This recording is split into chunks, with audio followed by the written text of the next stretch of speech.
Kamu Nasrani, ingin menjual Al-Quran. Al-Quran turunnya lebih dahsyat dibandingkan dengan Injil ketika diturunkan. Maka mereka tidak bisa menjual Al-Quran, hanya bisa mendengarkan apa yang akan disampaikan oleh Al-Quran. Kitab ini akan terus dibacakan, dan tak pernah orang merasakan bosan saat membacakan. Mana bacaan di muka bumi, dan kitab mana yang dianggap suci sampai hari ini, yang dibacakan 17 kali sehari? Ayo, tunjukkan pada saya. Kebenaran Al-Quran sifatnya nyata, seperti persis melihat matahari, sinar, dan keadaan yang dirasakan. Seperti terangnya benda-benda di siang bolong, kelihatan. Jadi kalau masih ragu dengan Islam, berarti ada yang salah dalam jiwanya. Ini Allah ingin membuka keterangan Al-Quran yang agung sebelum masuk kepada isinya, supaya nanti orang-orang kafir yang bertanya pada saat itu tidak meragukan lagi Quran.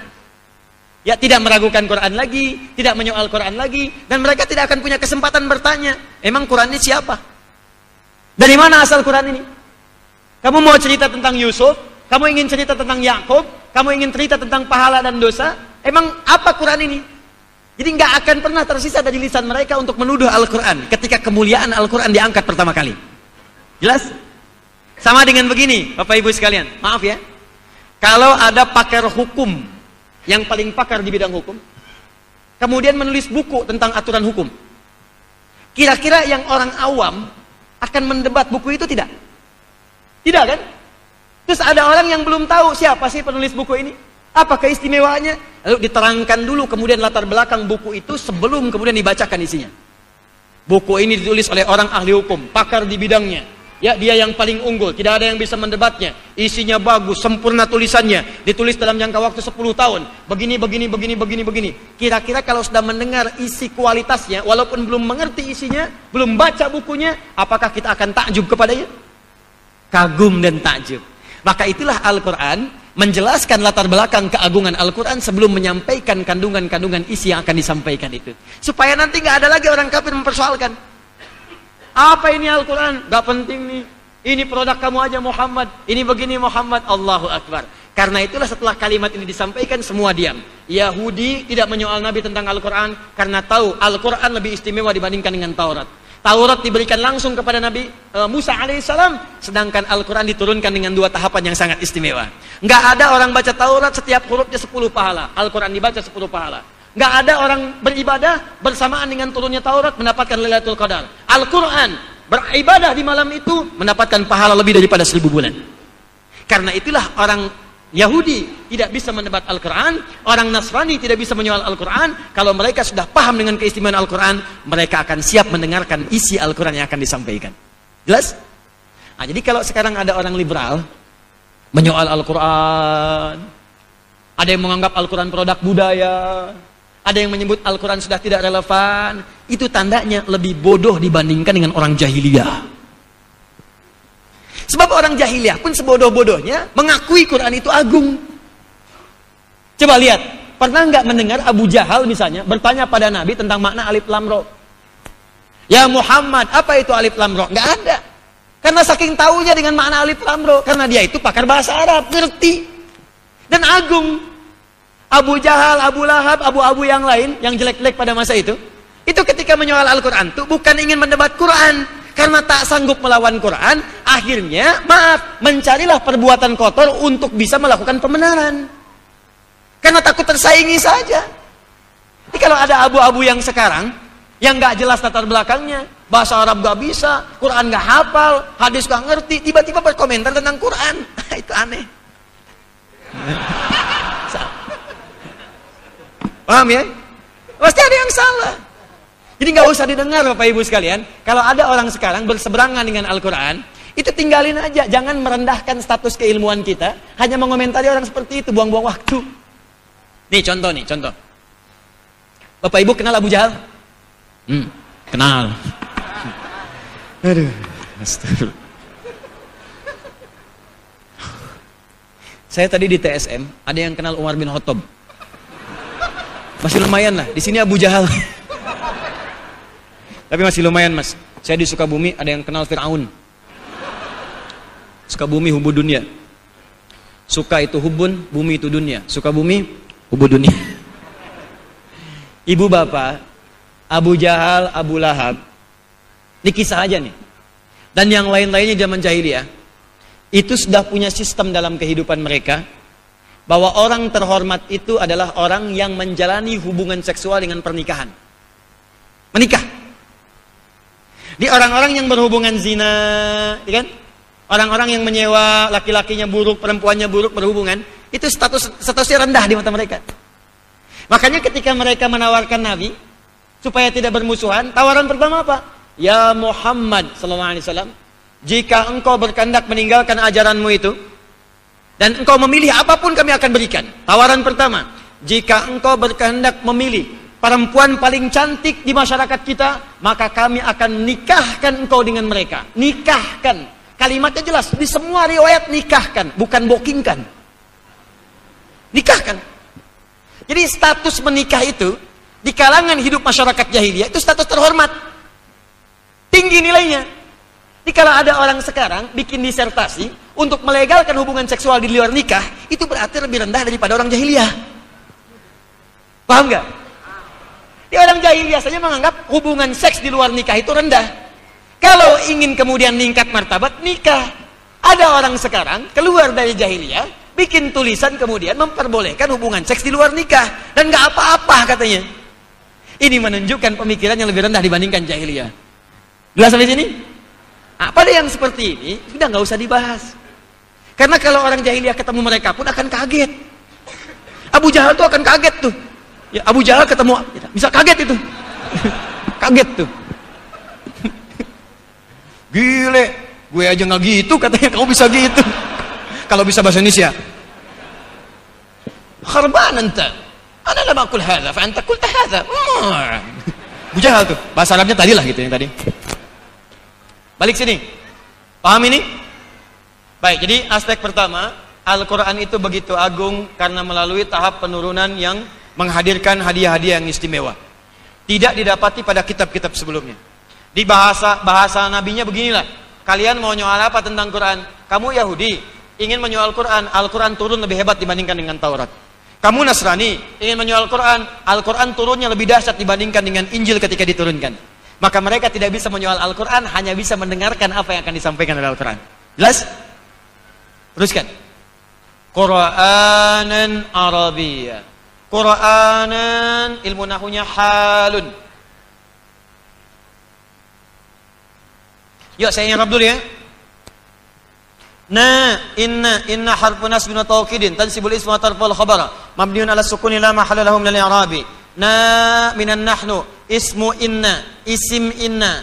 Isim itu artinya yang punya informasinya, yang punya kewenangannya. Allah di sini. Allah menerangkan kepada kita, menguatkan dengan huruf inna, bahwa kami yang turunkan Al-Quran, saya yang turunkan. Al-Quran punya nilai keagungan yang tidak sama dengan kitab-kitab yang lainnya. Yang kedua, Qur'anan. Yang saya turunkan itu, kata Allah, yang sifatnya agung itu, namanya Al-Quran. Namanya apa? Lihat sini. Dengar ini.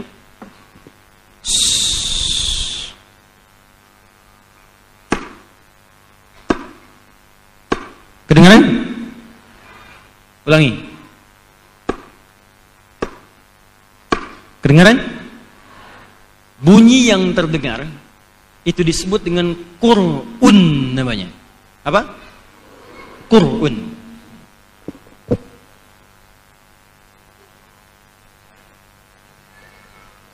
Kalau dia sengaja diperdengarkan supaya orang dengar, maka berubah menjadi qiraatun namanya. Apa namanya? Qiraah. Tapi kalau terus-terusan diperdengarkan, dan uniknya tidak pernah orang bosan untuk mengucapkan atau bahkan mendengarkannya. Jadi yang mendengar nggak bosan, yang bacanya nggak bosan, maka berubah menjadi Quran namanya. Bentuk sirah mubalaghah. Apa namanya? Quran. Mu'jizat Al-Quran yang kedua. Kata Allah, yang saya turunkan ini tidak akan sama dengan kitab-kitab sebelumnya. Dia beda sifatnya dengan kitab-kitab sebelumnya. Kitab ini akan terus dibacakan, dan tak pernah orang merasakan bosan saat membacakannya. Quran. Saya mau tanya pada Bapak Ibu, siapa yang bosan baca Al-Quran? Silakan angkat tangan. Tidak ada. Baik, yang sehari baca Al-Quran sekali, boleh angkat tangan? Sekali. Baik, bagus. Yang 2 kali, misalnya pagi baca, siang baca, ada? Ada. Yang 3 kali? Ada, Masya Allah. 4 kali? Masya Allah, luar biasa. Bagus. Tapi yang saya tanyakan, kalau Anda baca Quran cuma sekali, berarti sholat subuhnya cuma 1 rakaat. Yang lainnya nggak sholat. Karena baca Quran itu pasti minimal 17 kali sehari, Bu Joni. Pasti 17 kali. Zuhur 2, subuh 2, zuhur 2, 4, asar 4, maghrib 3, isya 4, 2, 4, 4, 3, 4, 17. Dan setiap rakaat itu baca Al-Fatihah. Al-Fatihah Quran bukan? Quran. Jadi sehari kita baca berapa kali? 17 kali. 1 kali, sana ada yang 3 kali. Maghrib sholat, isya tidak. Subuh sholat, duhur tidak. Asar sholat, maghrib tidak. Ibu sholat apa? Sholat Daud, Ustaz. Ini berapa kali bacanya? 17. 17 kali baca Al-Fatihah setiap hari. Artinya setahun 365 hari. Kalikan 17, berapa itu? Mana bacaan di muka bumi dan kitab mana yang dianggap suci sampai hari ini yang dibacakan 17 kali sehari? Ayo tunjukkan pada saya. Kalau ini bukan firman Allah dengan jaminan keagungan tadi, mustahil orang bisa baca begitu, pasti bosan. Silakan tunjukkan pada saya, bacaan mana yang sehari dibacakan 17 kali. Dan gak ada orang bosan. Sekali bisa, 2 kali bisa, 3 kali bisa, 4 kali bosan. Demi Allah saya katakan, sampai detik ini saya belum pernah mendapatkan pengaduan dari orang yang baca Quran, misal bosan atau pusing kepala. Saya pusing, Ustaz. Kenapa?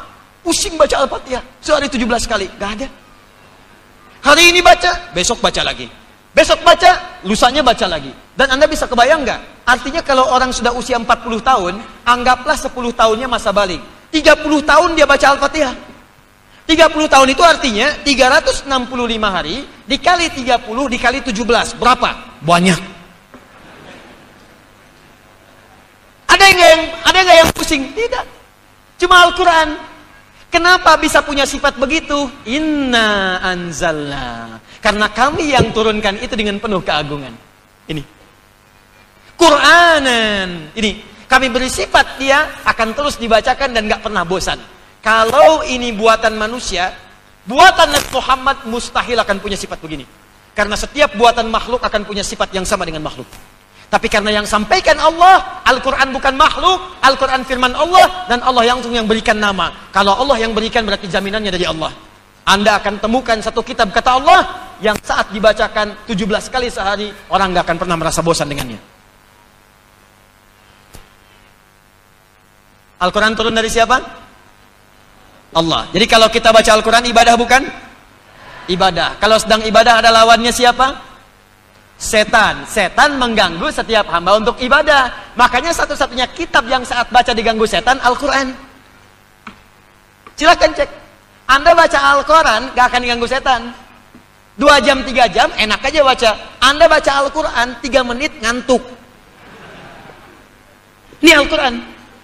Gak pernah kita bosan, cuman kalau dibaca cepat ngantuk. Yasin wal Qur'anil Hakim. Bisa ngantuk. Itulah Al-Quran. Paham ya? Jadi saya ingin katakan kepada Anda begini, kalau kita ngajinya benar itu, setiap kalimatnya itu mukjizat. Dan benar-benar terjadi. Ada orang liberal sekarang berkata, itu diskriminatif tuh katanya. Beberapa lembaga menerima beasiswa yang hafal Quran. Bagaimana dengan agama lain? Jawabnya gampang, gak usah pakai dalil. Ya sama aja, hafalin aja kitabnya. Kalau sama-sama hafal dapat beasiswa, kan gampang, John. Ya kan? Anda hafalin aja. Cuman memang kitab Anda itu nggak bisa dihafal. Itu aja. Kenapa? Karena memang punya sifat yang tidak sama. Kitab ini asli firman Tuhan. Karena firman Allah beda sifatnya dengan bahasa makhluk. Allah kasih jaminan, mudah dihafal, mudah. Nggak bosan, ya nggak akan bosan. Maka terjadilah dalam kehidupan. Itu diantara tanda kebenaran Islam. Jadi kalau Islam ini agama yang salah, mustahil punya tanda-tanda kebenaran yang nyata. Karena itu dibuka dengan kalimat tilka ayatul kitabil mubin. Kebenaran Al-Quran sifatnya nyata. Seperti persis melihat matahari, sinar dan keadaan yang dirasakan. Seperti terangnya benda-benda di siang bolong. Kelihatan. Jadi kalau masih ragu dengan Islam berarti ada yang salah dalam jiwanya. Jelas? Nah, yang terakhir, Qur'anan Arabiyya la'allakum ta'qilun. Kata Allah, Quran yang punya sifat dibaca terus itu, tanpa bosan itu, saya turunkan dengan menggunakan bahasa Arab. Pertanyaannya, ya Allah, kenapa menggunakan bahasa Arab tidak menggunakan bahasa Sunda? Kenapa menggunakan bahasa Arab tidak menggunakan bahasa Indonesia? Kan bahasa Indonesia itu bahasa persatuan, ya Allah. Ya Allah, kenapa tidak menggunakan bahasa Inggris? Ya Allah, kenapa tidak menggunakan bahasa Belanda? Apakah karena Belanda pernah menjajah Indonesia lantas tidak menggunakan bahasa Belanda? Taib. Kenapa menggunakan bahasa Arab dan kenapa ditutup dengan kalimat la'allakum ta'qilun? Itu nanti yang akan kita bahas di pertemuan selanjutnya insyaallah. Ya.